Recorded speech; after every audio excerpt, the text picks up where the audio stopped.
우리는 모두 지혜로운 자로서의 삶을 살아가기를 원합니다.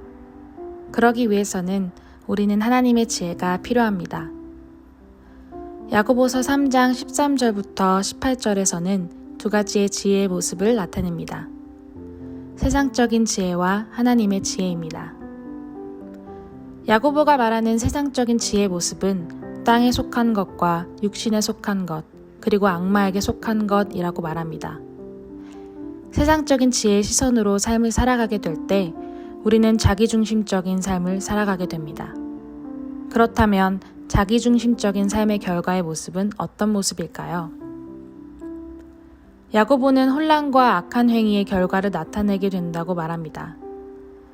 우리 삶에서 자기중심적인 생활이 있었는지 돌아봅시다.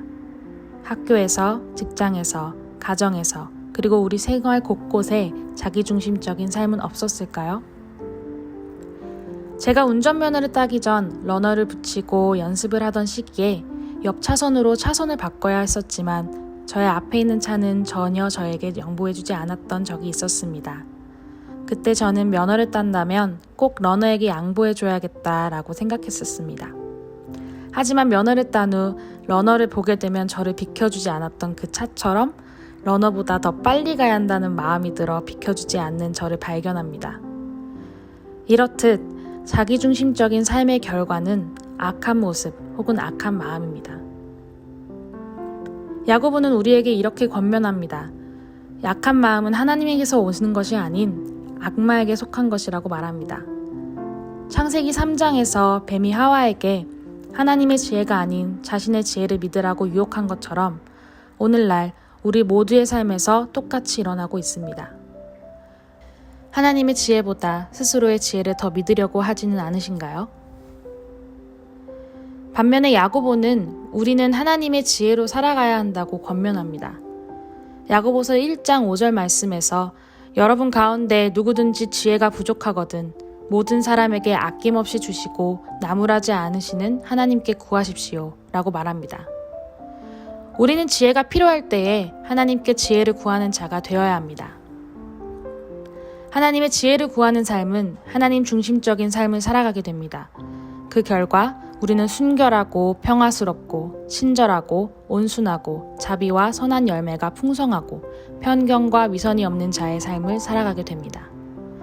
그리고 그 지혜는 올바른 것, 하나님을 기쁘게 하고 영광 돌리는 삶을 살아가게 되는 것입니다. 우리는 하나님께 세상적인 사고와 세상적인 지혜를 없애달라고 구해야 합니다. 그래서 우리 마음과 생각에 악한 마음이 드리워지는 것이 아닌 겸손히 하나님의 지혜를 간구하여 하나님께서 기뻐하시는 삶을 살아가야 합니다. 하나님의 순결하고 순수한 지혜로 우리의 가정이, 학교가, 직장이, 그리고 교회가 평화와 하나님의 의가 드러나기를 소망합니다. 적용 질문입니다. 우리의 삶 속에서 자기중심적인 삶의 모습이 드러났던 순간들은 언제였나요? 그리고 그 결과 어떤 모습을 낳았나요? 우리가 간구해야 할 하나님의 지혜는 무엇일까요? 기도하겠습니다.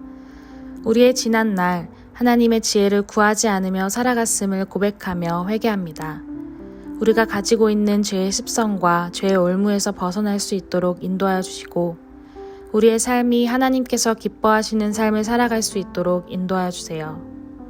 우리의 마음과 생각을 온전히 하나님께 드리며 말씀과 기도로 우리의 삶을 변화시켜 주세요. 감사합니다. 사랑이 많으신 예수님의 이름으로 기도드렸습니다. 아멘.